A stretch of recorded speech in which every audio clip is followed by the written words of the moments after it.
News Radio 840 WHAS. Good Sunday morning. Bob Sokoler and the Louisville Real Estate Show here with you till the top of the hour. It's our Easter show. Hopefully you're having a great Sunday. And with us on a regular basis, we've got some great people with us. Chuck Crosby, the Crosby Law Offices.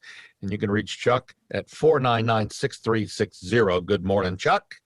Good morning, Bob. Also, Brad Lawler, owner of Home Team Inspection Service. They come in as a team. They hire veterans. They're the number one home team inspection service in the country. This is year 6, correct? Six in a little bit, yes. And you can reach Brad and his team at 844-411-TEAM.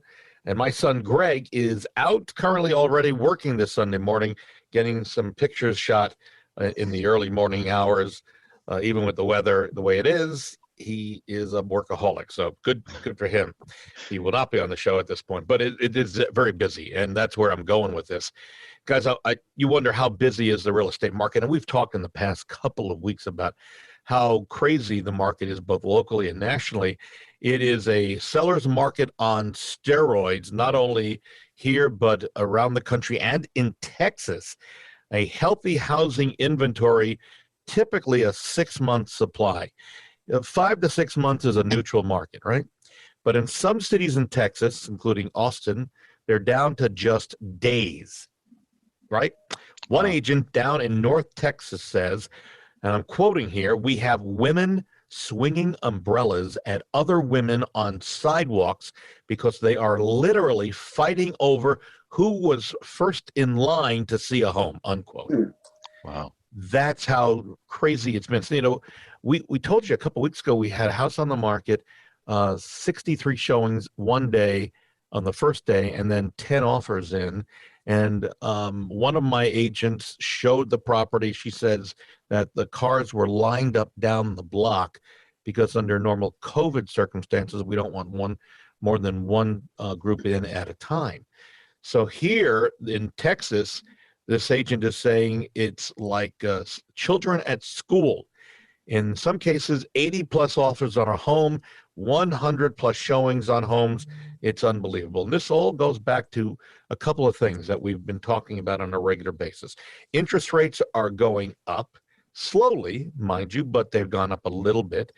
Also, we're dealing with a lack of inventory because a lot of sellers, maybe you are listening right now, don't want to put your home on the market because you can't find another home yet. And if that's the case, please listen to the following words: reverse contingency. So that's basically, and Chuck, from a legal standpoint, the contract comes in. Let's say you want $200,000 for your home. We get you $200,000 or more, but we counter back and say that this contract is contingent on you as the seller finding a home, your next home within, and you fill in the amount of days. Maybe it's 10, 15, 20 days. And then once you find it, we remove the contingency. But if you don't find it, this is not a legitimate offer. Yeah, go ahead. Thoughts? Yeah. You do what you have to do in this market. Yeah. I mean, it really is a problem for folks that are selling the house. If they don't have another place to go, well, what you going to do? Well, and you might say would buyers really accept a reverse contingency? And the answer is yes, it's happening. Yeah. Because they don't have any options yet. This way, at least they've got some sort of a formal offer that could be accepted officially, and they know that there is a chance they may be moving if the sellers of the house that they're buying find their own home. One of the problems that we're dealing with, folks, and our folks here on the show, is the fact that the home building is slowed, because in part not finding enough materials, not enough labor, and then a surge in lumber prices. Brad, you've been following this as well. Yeah. Building materials are keeping some homeowners from completing renovations, repairs, or building for builders new homes. Yeah, absolutely. Just as an example, my neighbors built a new deck. They started that project in April of 2020. Their final load of lumber was delivered 2 days ago. Wow. And Wow, so availability has been hard, and it's gotten very, very expensive. A friend of mine is looking at building a new home, and just in the last, I think he was telling me it was 45 days, that the cost of lumber had gone up on him as part of the contract price. It was like an 11% increase just in the lumber costs. and that's in a short period of time. That's short, very short period of time. A builder friend of mine told me that from like late last year to now, and now being about 3-4 weeks ago when I was talking to him, it's more than doubled, almost tripled. Right. Yeah. Those are the numbers we're hearing as well, Chuck. That's right now. I think it's going to cool down. At least I'm hoping price increases will come back on lumber, but there's no guarantees on that. Looking back at the Louisville market, just for everybody to know, in the last week of March, we had 239 new listings, 208 sold homes. Again, this is just the last week from the March 22nd to the 28th. And then total pendings right now under contract, 2727, so 2,727. Just comparing this year to last year at this time, homes sold up 10%, 3,544 sold this year, 3,213 last year. So we're looking at a very hot market. Again, reasons to think about selling and buying if you want to do that, or if you've got a rental property or something along the lines that you're thinking, it's now the time to jump and do it. And we'd love to help you. I'll give the phone number out in a while. Moving on, this report coming from the two guys on TV who the brothers, property brothers, right? Jonathan and the other guy's escaping me. I should probably know that, but anyway, they've come out with a report on the 2 worst room colors. So, you want to take a guess which are the 2 worst to paint your home, whether it's to live in, resale, or whatever? I think I've probably seen them just in the last week, but oh, really? Yeah. What about the Pepto-Bismol pink that every one of my daughters has wanted at one point or another? Well, and this one doesn't make not that bad. Yeah. Yellow walls are terrible. He says they really don't sell these days. This is according to Jonathan, implying that Roseanne, I guess, had a yellow wall in her home on the Roseanne show when she had it on. And the other one is red. Yeah. Don't use red. So those are 2 things to stay away from. But the good news is that the American optimism is highest since the start of the pandemic. So good news, the index increased to 84.9 points from 83 in terms of people feeling that we're on a good track and things are going to get better. So that's good news. And then finally, one more piece of news that we all need to prepare ourselves. It's the return of the cicadas. No. Brood X. Yeah, Brood X cicadas expected to emerge this spring, including here in Kentucky. Now, they say the last time it hit was 17 years ago, but they really come out every 13 to 17 years. I think that Brood X is a 17-year cycle. I can remember. Yeah. Yeah, but there's a lot of other broods out there, and then you've got your annual cicadas. So there's cicadas every year. I always hear them, but you're saying this year it's going to be worse? Yeah, significantly worse. Like they are wedding planners are actually having to advise their clients that they do not want to have outdoor weddings. I think the brood comes out in like the middle of May and it goes through early June. Don't quote me on that, but somewhere in that area. And yeah, people are moving weddings indoors because Brood X is coming for Kentucky. No kidding. I have a dog that has a strong affinity for them, and anytime she can pluck them off a tree or pluck them off our deck, she's all about. I mean, we're actually concerned how many cicadas she consumes in a normal year, let alone this coming brood of cicada that's coming.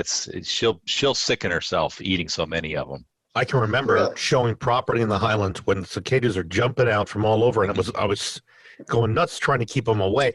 I'm thinking though, on one hand, we're lucky because we'll have masks on if we're walking about. So that should prevent cicadas from jumping in at us, on us. Intermounts.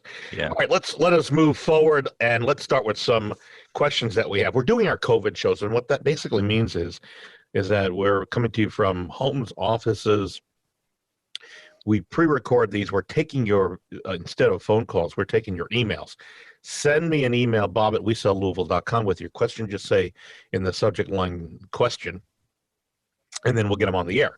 So Olivia asks, I've asked my insurance company for a policy on the home I'm about to buy, but they say there was a new roof put on the home 2 years ago, and that the home inspector says the roof is near the end of its life. Who's right?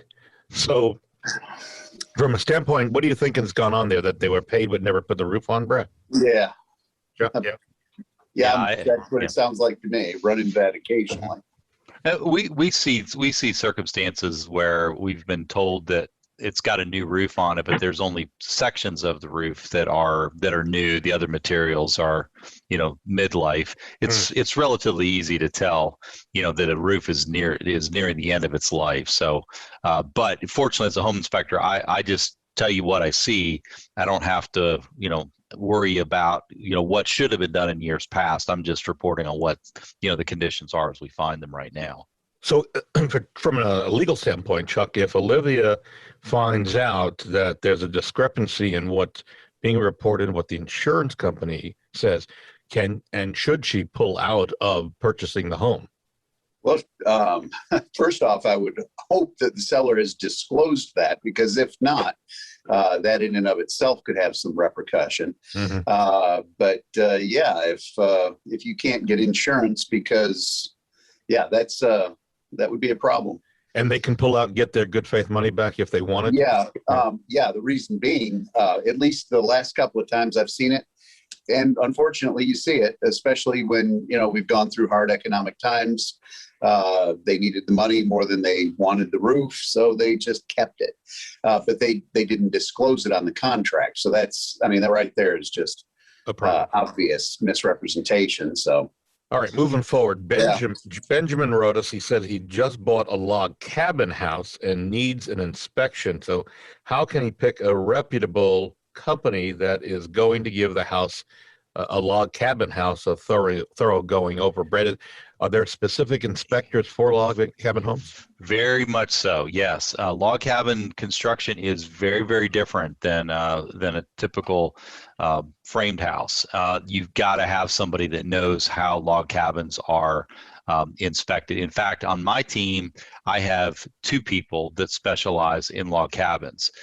It does take, you have to have some special experience in those. It's not just any home inspector can inspect a log cabin. They are a different animal. Interesting. A couple of things. We're going to take a break. A couple of things for you. Remember that if you would like to see what people are saying about us as realtors, you can go for my team, LouisvilleZillow.com. Also, if you want to see what sellers are saying about us, go or hear and see it, LouisvilleSellersTalk.com. And if you want to see a replay of this show, we're recording it, putting it up on YouTube, so you can see it by going to LouisvilleAnswers.com as well. When we come back, 9 curb appeal trends you might regret sooner than later. So you'll want to stay away. More of your questions as well. With us here on the air this morning, Chuck Crosby, the Crosby Law Offices at 499-6360. Brad Lawler, owner of Home Team Inspection Service at 844-411-TEAM. You can reach me anytime, Bob Sokoler, day or night, preferably after the radio show, at 376-5483. We're back in a moment on News Radio 840 WHAS. News Radio 840 WHAS, Bob Sokoler, the Louisville Real Estate Show. Thank you very much, Barbara Corcoran. We really do appreciate the friendship and the mentorship, and certainly I watch her on Shark Tank, and I know her, and it's like, okay, that's the same person. There's no nicer or worse person. It's exactly what you see is what you get. Here with us on the air, Chuck Crosby, the Crosby Law Offices, 499-6360. Chuck does great closings, and by that I mean sometimes they can take an hour or so, and it gets a little tense. Not with Chuck. He lightens things up. He does a great job, very professional, but it's enjoyable to the point where you come out of there thinking, well, I learned something as well as closing on my house. So that's a great thing I can tell you about Chuck. Also, Brett Lawler, owner of Home Team Inspection Service, 844-411-TEAM is his group of people. You can get them in there. They come in as a team. They do a great job. My son Greg is actually working this morning, so we appreciate him being out so early and getting the jobs done. And again, Bob Sokoler, you can reach me anytime at 376-5483. Okay, 9 curb appeal trends you might regret sooner than later. Here are some things. I'm going to go through these fairly quick because we have a lot of questions that are still yet to come.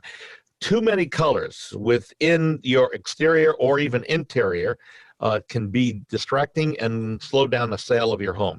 Too much gray. And in fact, if you have a battleship gray or darker, not necessarily the best thing. It closes rooms in. Shutters, and the big news about shutters, that not every home needs them. They look great on farmhouses and some homes, but you may want to rethink the possibility of shutters. In fact, as I'm reading this, I see Brad Lawler shaking his head up and down because he knows. Also, too much iron. I thought this was kind of a strange one, but I guess it makes sense. Material that ages well, but it doesn't mean it stands the test of time in terms of trends. So depending upon your style and home style, you may want to be careful about using iron railings. They can look outdated, though for the most part, if you change out wood railings for iron, they seem to look, well, iron for wood, it seems to look more modern. Brad? It can be a great look, but you have to maintain it. Got it. And that's where you see them poorly maintained. Glass block windows let light in and giving you some privacy, but they can also give off an 80s vibe, especially the ones in basements, which are not necessarily as structurally or as secure as a glass window, correct? I don't know there'd be a lot of difference security-wise. They certainly don't vent. That's one of the biggest challenges with the glass block, and they cannot be used as an egress window in a basement. So got it. They let light in. But did you have something on that, Chuck? That you no, it's the whole 80s vibe. Yeah. Every time I've seen them, I get that. Yeah. Yeah, do. Side lights on the side of windows of the front door rather than side lights, consider putting 2 doors side by side. A brass overload. We've seen that before. Here's something that took me by surprise. This one, boxwood and border shrubs. So apparently that's retro in terms of modern. So if you're thinking of selling and you're going to do your landscaping over, consider doing away with boxwood. So I guess that's the takeaway there. And finally, cheap outdoor furniture, where if you get some cheap furniture, it tends to translate to homeowners not upgrading their outdoor spaces, which is big this year. I'm lucky by that level because I have 2 German Shepherds. I bought some of the cheaper outdoor furniture a couple of years ago, and those German Shepherds just chewed it up. So now I have iron outdoor furniture. Yeah, I learned the hard way. And toothless dogs. No, the dogs don't go after that metal. They know better. All right, let's go back to the questions that we've got coming in. Emma says, I have an accepted offer on my home and the buyers just completed inspections, but Emma's work apparently changed, and so did her ability to get a loan. And so now she can't get a loan, and she wants to cancel or get out of the contract.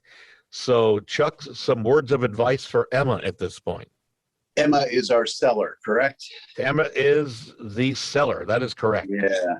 Well, changed circumstances can be something that would possibly get you out of a contract if it's egregious enough and that sort of thing. But that's taking it all the way to court. I would probably put a letter together to the buyers and just try and talk them out of it. Just, explain the circumstances. Now, I have seen it in the past where buyers didn't want to let them out. And, it did devolve into a lawsuit, which of course ended up with the buyers getting the house and the seller just moving on. But once you've signed that contract, you've agreed to sell it. So you've got to have some pretty serious changed circumstances.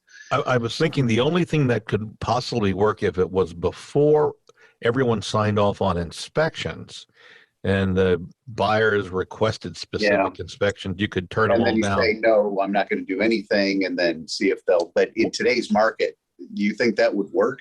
No, I'm just saying it's one, it's a Hail Mary. Yeah, They that's would about it. you'd hope they were going to walk away, but if they don't, you're stuck to the contract. So You are. I mean, yeah. like I said, that rabbit out of the hat change circumstances. I wouldn't want to rest or bet the farm on it. Yep, I'm with you. All right, let's move on. So this is interesting. Liam says the sellers had a case of bed bugs in their master bedroom. They think a maid originally brought them in, and the sellers had it treated. The bug infestation did not leave the master bedroom and has since come back. It's still in the master bedroom after Liam and his family moved in. So what do they end up doing in terms of treating if it's already been treated once, Brad, from a home team inspection? That's part one of this question. Yeah, I mean, I would get with a local reputable pest control company and talk to them, because I don't know how the first treatment was done. I mean, there are some companies in town that are very good at bed bugs. I would make the call to them and find out what the treatment plans might be. I mean, they can be controlled. We know one of the local companies even has dogs that sniff out bed bugs. Cool. And they're good. The dogs are very good, and the company does great treatments. And will eradicate the bed bug problems. I have a friend that when she goes away, or at least before the COVID hit, and she would check in a hotel room, she'd lift up the bed, she says, and look for little bugs. Yeah. I guess with her bed bugs, to make sure that she wasn't bringing them back to We always her did the house. same. You do the same thing, Chuck? Yeah. Yeah, absolutely. Wow. So, all right. So the bed bugs, that's a problem, and it's out there. So there's treatment. So now, does Liam have any recourse from the legal standpoint on this, Chuck, towards these sellers who said they had it treated? Well, it depends. Did they have it treated? First off, if they weren't lying about it and they had a reputable company come out and treat, and they have evidence of that, then I don't see that there's a whole lot they can do against him or do against them. Maybe something that they could go back to the company and say, hey, you did the job, it didn't work, whatever, try it again. But if what they're saying is they had them, they treated them, and they did in fact have them and did in fact treat them with a reputable company, I don't know that there's a whole lot of blowback on that. Yeah, it sounds to me like Liam's recourse is against the company that did the bed bug treatment. Yeah, but that's going to depend on who had the company do it. So like I own the house and we don't have a contract yet or whatever, and I call the company and I have them go do the work. I have the privity of contract with them. He couldn't go directly to that company unless we got a warranty or something like that. And alert to all agents, buyers, and sellers, and Chuck, correct me if I'm wrong, that's why if there were bed bugs and you're having it treated because of a request from the buyer's side, you want to include the buyer's name in the contract. I'm right on that, yeah? Absolutely. Yeah. So not only your name as the seller, but also the buyer's name, so that both of you have access and can remedy it down the road if needed, correct? Yep. All right, I think we have time for one more question. This one's from Ava. This one's going to Chuck. Apparently, the sellers of the home that Ava is buying left the garage and the basement a mess. Now, Ava apparently had to spend some $1,000 because there are a couple of companies out there like 1-800-GOT-JUNK or College Hunks Hauling Junk, who you can call, and they'll come over for a fee and they do the heavy lifting and take it away. She had to spend $1,000. Can Ava go after the sellers for what she spent? The contract says it's going to be left broom clean. Broom swept is what I think officially says, yeah. Okay, there you go. If there's junk there that wasn't broom swept, then yeah, you can go back against them. The response that I would have if I were the seller, or representing the seller, would be, is $1,000 a reasonable price? For instance, I might be liable to replace the toilet, but do I have to replace it with a gold toilet? Okay. Yeah, we've got to get the place clean, and yeah, you spent $1,000 to get it spotlessly immaculate, was that a reasonable number? So before you go and pay top dollar for it, you might want to look around and make sure you've got a reasonable price, because you're required to mitigate your damages. So then, Chuck, answer this for me. If Ava is moving in, they've closed on the home and moving in, and the stuff hasn't been removed, which, by the way, a walkthrough prior to closing would have spotted this, and then the suggestion would have been don't close until the stuff is removed. Until it's gone, right. Until it's gone, right.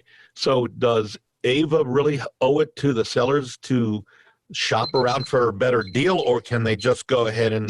She owes it to the sellers to mitigate damages. Okay. So let's say that you do something that harms me. I have to, get that corrected, obviously. I can't just let it get worse and worse and worse and then still expect to be able to go after you for that. And in my mind, if you go to a fella and say, hey, just charge me whatever, and he charges you 3 times the market value for pulling stuff out, I think I've got a toehold to say, yeah, maybe not that much. Yeah, it sounds like an issue that could be going back and forth, and depending on whether it's small claims, prove it, and then it sounds like a mess, worse than what was in the house which could have been resolved with a walkthrough. Yeah, that's true. So, Ava, good luck on that. We wish you the best. In short, these are all little problems in the big world of buying and selling homes. Hopefully, during our show, you find something that will help you or your friends or relatives to take forward and remember what we've talked about, and that's what this show is all about. My thanks to Brad Lawler, owner of Home Team Inspection Service. They do a great job on inspections. 844-411-TEAM. Brad, thanks for being here. Thank you. Happy Easter, everyone. Yep. And Chuck Crosby, the Crosby Law Offices, 499-6360. We like to say he's the voice of reason. Yes. And my thank you for being here at 499-6360. And then my son Greg, you got it. And son Greg, who's out there shooting and doing a great job. And you can reach me anytime on my cell phone, 376-5483. We are out of time. We'll see you next Sunday right here on News Radio 840 WHAS.